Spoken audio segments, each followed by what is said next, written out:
ಮಲೆನಾಡು ಭಾಗಗಳಲ್ಲಿ ಎಡೆಬಿಡದೆ ಮಳೆ ಸುರಿಯುತ್ತಿದ್ದು 3 ಜಿಲ್ಲೆಗಳ ರೈತರ ಜೀವನಾಡಿ ಭದ್ರಾ ಜಲಾಶಯಕ್ಕೆ ಜೀವ ಕಳೆ ಬಂದಿದೆ.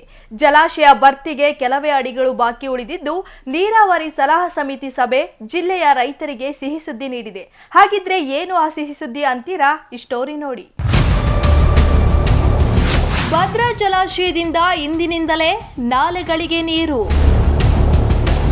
ಶಿವಮೊಗ್ಗದ ಕಾಡಾ ಕಚೇರಿಯಲ್ಲಿ ನಡೆದ ಭದ್ರಾ ನೀರಾವರಿ ಸಲಹಾ ಸಮಿತಿ ಸಭೆಯಲ್ಲಿ ತೀರ್ಮಾನ. ದಾವಣಗೆರೆ ಜಿಲ್ಲೆಯ ರೈತರಲ್ಲಿ ಮನೆ ಮಾಡಿದ ಸಂಭ್ರಮ.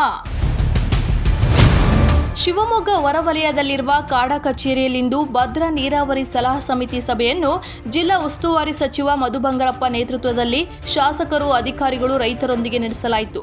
ಮಲೆನಾಡು ಭಾಗಗಳಲ್ಲಿ ನಿರಂತರವಾಗಿ ಮಳೆ ಸುರಿಯುತ್ತಿರುವುದರಿಂದ ಭದ್ರಾ ಜಲಾಶಯ ತುಂಬುವ ಹಂತಕ್ಕೆ ಬಂದಿದ್ದು ಇಂದಿನಿಂದಲೇ ನಾಲೆಗೆ ನೀರು ಹರಿಸಲು ತೀರ್ಮಾನ ಕೈಗೊಳ್ಳಲಾಯಿತು.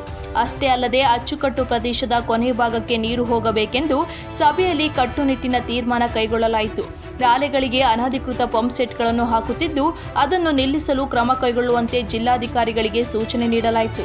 ಕಾಂಗ್ರೆಸ್ ಪಕ್ಷ ಅಧಿಕಾರಕ್ಕೆ ಬಂದಿದ್ದಕ್ಕೆ ಇನ್ನೂ ಚೆನ್ನಾಗಿದೆ. ಹೋದ ಸತಿ ತೊಂದರೆ ಆಗಿತ್ತು, ಯಾಕೆಂದರೆ ಬರಗಾಲ, ನೀರಿನ ಸಮಸ್ಯೆ ಜಾಸ್ತಿ ಆಗಿತ್ತು, ರೈತರು ನೀರಿಗೆ ಹಾಹಾಕಾರನೂ ಕೂಡ ಜಾಸ್ತಿ ಆಗಿತ್ತು. ಆದರೂ ಕೂಡ ಏನೋ ನಮ್ಮ ಒಂದು ಮ್ಯಾನೇಜ್ಮೆಂಟ್ ಏನು ಕಮಿಟಿ ಇದೆ, ಎಲ್ಲರ ನಮ್ಮ ಶಾಸಕರ ಒಂದು ಸಹಕಾರ, ಮಾರ್ಗದರ್ಶನದ ಮೇಲೆ ಒಂದು ಹಂತಕ್ಕೆ ಬಂದು ಬಟ್ ತೊಂದರೆ ಆಯಿತು. ಆದರೆ ಈ ಸತಿ ಈಗ ಡ್ಯಾಮು ಕೂಡ ಫುಲ್ ಆಗ್ತಾ ಇದೆ. ನೀರನ್ನು ಇವತ್ತಿಂದನೇ ಬಿಡಬೇಕು ಅಂತೇಳಿ ನಿರ್ಣಯವನ್ನು ತೊಗೊಂಡಿದ್ದೀವಿ. ಎಷ್ಟು ಪ್ರಮಾಣ ಬಿಡಬೇಕು ಅಂತೇಳಿ ಇಂಜಿನಿಯರ್ಸಿಗೆ ಹೇಳಿದ್ದೀವಿ. ಆ ಕಡೆ ಏನಾದ್ರು ಮಳೆ ಆದರೆ, ಯಾಕೆಂದರೆ ನೀರಿನ ರಕ್ಷಣೆಯೂ ಮಾಡಬೇಕಾಗ್ತದೆ. ಮತ್ತು ಭಾಳ ಮುಖ್ಯವಾಗಿ ನಾವು ಒಂದು ನಿರ್ಧಾರ ಏನು ತೊಗೊಂಡಿದ್ದೀವಿ ಅಂದರೆ, ಟೇಲ್ ಎಂಡರ್ಗೆ ನೀರು ಹೋಗಿಲ್ಲ, ಅದು ಭಾಳ ತಪ್ಪಾಗ್ತದೆ. ಟೇಲ್ ಎಂಡರ್ಗೂ ಕೂಡ ಹೋಗಬೇಕಾಗತ್ತೆ ಅಂತಕ್ಕಂಥ ನಿರ್ಧಾರ, ಅದನ್ನು ಭಾಳ ಸ್ಟ್ರಿಕ್ಟಾಗಿ ಕೊಟ್ಟಿದ್ದೀವಿ. ಮತ್ತು ಕೆಲವು ಡೆವಲಪ್ಮೆಂಟಲ್ ವರ್ಕ್ ಆಗಬೇಕು, ಅದರದ್ದೆಲ್ಲ ರೈತರು ಮತ್ತು ಶಾಸಕರು ಅವರೆಲ್ಲ ಗೈಡೆನ್ಸ್ ಕೊಟ್ಟಿದ್ದಾರೆ.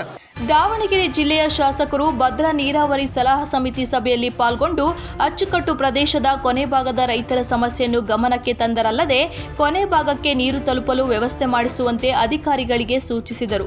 ಇಂದಿನಿಂದಲೇ ನಾಲೆಗೆ ನೀರು ಹರಿಯಲಿದ್ದು ಅಧಿಕಾರಿಗಳು ಸಮರ್ಪಕವಾಗಿ ನೀರು ಬಳಕೆ ಮಾಡಲು ಕ್ರಮ ಕೈಗೊಳ್ಳಬೇಕು. ಅಷ್ಟೇ ಅಲ್ಲದೆ ಮುಂದಿನ ಬೇಸಿಗೆ ಬೆಳೆಗೂ ನೀರು ಕೊಡಲು ನೀರನ್ನು ಬಳಕೆ ಮಾಡಿಕೊಳ್ಳುವಂತೆ ಸಭೆಯಲ್ಲಿ ತೀರ್ಮಾನ ಕೈಗೊಂಡಿದ್ದು ಇಂದಿನಿಂದಲೇ ನಾಲೆಗೆ ನೀರು ಹರಿಯಲಿದ್ದು ಶಾಸಕ ಬಸವಂತಪ್ಪ ರೈತರ ಪರವಾಗಿ ಉಸ್ತುವಾರಿ ಸಚಿವರಿಗೆ ಧನ್ಯವಾದ ಅರ್ಪಿಸಿದರೆ, ಅಚ್ಚುಕಟ್ಟು ರೈತರಿಗೆ ಈಗಿನಿಂದಲೇ ನಾಲೆಗಳಿಗೆ ನೀರು ಹರಿಸಲು ತೀರ್ಮಾನ ಕೈಗೊಳ್ಳಲಾಗಿದ್ದು ರೈತರು ಧನ್ಯವಾದ ಅರ್ಪಿಸಿದರು. ಭದ್ರೆಯಲ್ಲಿ ಇವತ್ತು ಭದ್ರಾ ನಮ್ಮ ತುಂಬತಕ್ಕಂಥ ಒಂದು ಮುನ್ಸೂಚನೆ ಇರೋದ್ರಿಂದ ಈಗಾಗಲೇ ನಮ್ಮ ಉಸ್ತುವಾರಿ ಸಚಿವರ ಅಧ್ಯಕ್ಷತೆಯಲ್ಲಿ ಮತ್ತು ಎಲ್ಲ ಜನಪ್ರತಿನಿಧಿಗಳ, ಶಾಸಕರು ಮತ್ತು ರೈತ ಮುಖಂಡರ ಒಂದು ನೇತೃತ್ವದ ಸಭೆ ಮಾಡಿ ಈ ಕ್ಷಣದಿಂದಲೇ ಈಗ ನಮ್ಮ ನಾಲೆಗಳಿಗೆ ನೀರನ್ನು ಬಿಡ್ತಕ್ಕಂಥ ಒಂದು ವ್ಯವಸ್ಥೆಯನ್ನು ಆದೇಶ ಮಾಡಿದ್ದಾರೆ. ಈಗಾಗಲೇ ಅದನ್ನು ತೀರ್ಮಾನ ತಗೊಂಡು ನೀರನ್ನು ಬಿಡ್ತಕ್ಕಂಥದ್ದಕ್ಕೆ ಈಗಾಗಲೇ ಘೋಷಣೆ ಆಗಿದೆ. ಈಗ ಆ ನೀರನ್ನು ಬಿಟ್ಟ ಮೇಲೆ ಅದನ್ನು ಸಮರ್ಪಕವಾಗಿ ನಿರ್ವಹಣೆ ಮಾಡ್ತಕ್ಕಂಥ ಕೆಲಸವನ್ನು ಅಧಿಕಾರಿಗಳು ಮಾಡಬೇಕು. ಎಲ್ಲೆಲ್ಲಿ ನಾಲೆಗಳಿಗೆ ಡ್ಯಾಮೇಜ್ ಆಕತ್ತೋ ಅಲ್ಲಿ ನೀರಿನ ಪ್ರಮಾಣವನ್ನು ಯಾವ ರೀತಿ ಬಿಡಬೇಕು ಅನ್ನೋದ್ರ ಬಗ್ಗೆ ಅದನ್ನು ಸಂಕ್ಷಿಪ್ತವಾಗಿ ಅಧಿಕಾರಿ ವರ್ಗದವರು ಮ್ಯಾನೇಜ್ ಮಾಡಬೇಕು. ತುಂಗಾ ಮತ್ತು ಭದ್ರಾ ಮಧ್ಯ ಕರ್ನಾಟಕದ ಹೆಸರಾಂತ ಜಲಾಶಯ ಈ ವರ್ಷ ವಾತಾವರಣದ ಮಳೆಯ ಅನುಕೂಲದಿಂದ ಸಂಪೂರ್ಣ ಭರ್ತಿಯಾಗಿದೆ. ಇವತ್ತಿನ ನೀರಾವರಿ ಸಲಹಾ ಸಮಿತಿ, ಕ್ರಿಯಾ ಸಮಿತಿ ಮಾನ್ಯ ಶ್ರೀ ಜಿಲ್ಲಾ ಮಂತ್ರಿಗಳಾದ ಮಧು ಬಂಗಾರಪ್ಪನವರ ಅಧ್ಯಕ್ಷತೆಯಲ್ಲಿ ಸಭೆ ಸೇರಿ ಜಲಾಶಯದ ಅಚ್ಚುಕಟ್ಟುದಾರರಿಗೆ ಈ ದಿನದಿಂದ ಈಗಲೇ ಜಲಾಶಯದ ನೀರನ್ನು ಹಾಯುವರಿಗೆ, ಅಚ್ಚುಕಟ್ಟುದಾರರಿಗೆ, ರೈತರಿಗೆ ಭತ್ತ ಎಲ್ಲ ಬೆಳೀಲಿಕ್ಕೆ ಅವಕಾಶವನ್ನು ಮಾಡಿ ಈ ಕ್ಷಣದಿಂದ ಜಲಾಶಯದಿಂದ ನದಿಗೆ, ಕಾಲುವೆಗಳಿಗೆ ನೀರು ಬಿಡ್ತಕ್ಕಂಥ ಕೆಲಸಕ್ಕೆ ಇವತ್ತು ಅನುಮತಿ ಕೊಟ್ಟಿದೆ. ಒಟ್ಟಿನಲ್ಲಿ ಇಂದಿನಿಂದಲೇ ನಾಲೆಗೆ ನೀರು ಹರಿಯಲಿದ್ದು ರೈತರ ಮೊಗದಲ್ಲಿ ಮಂದಹಾಸ ಮೂಡಿಸಿದೆ.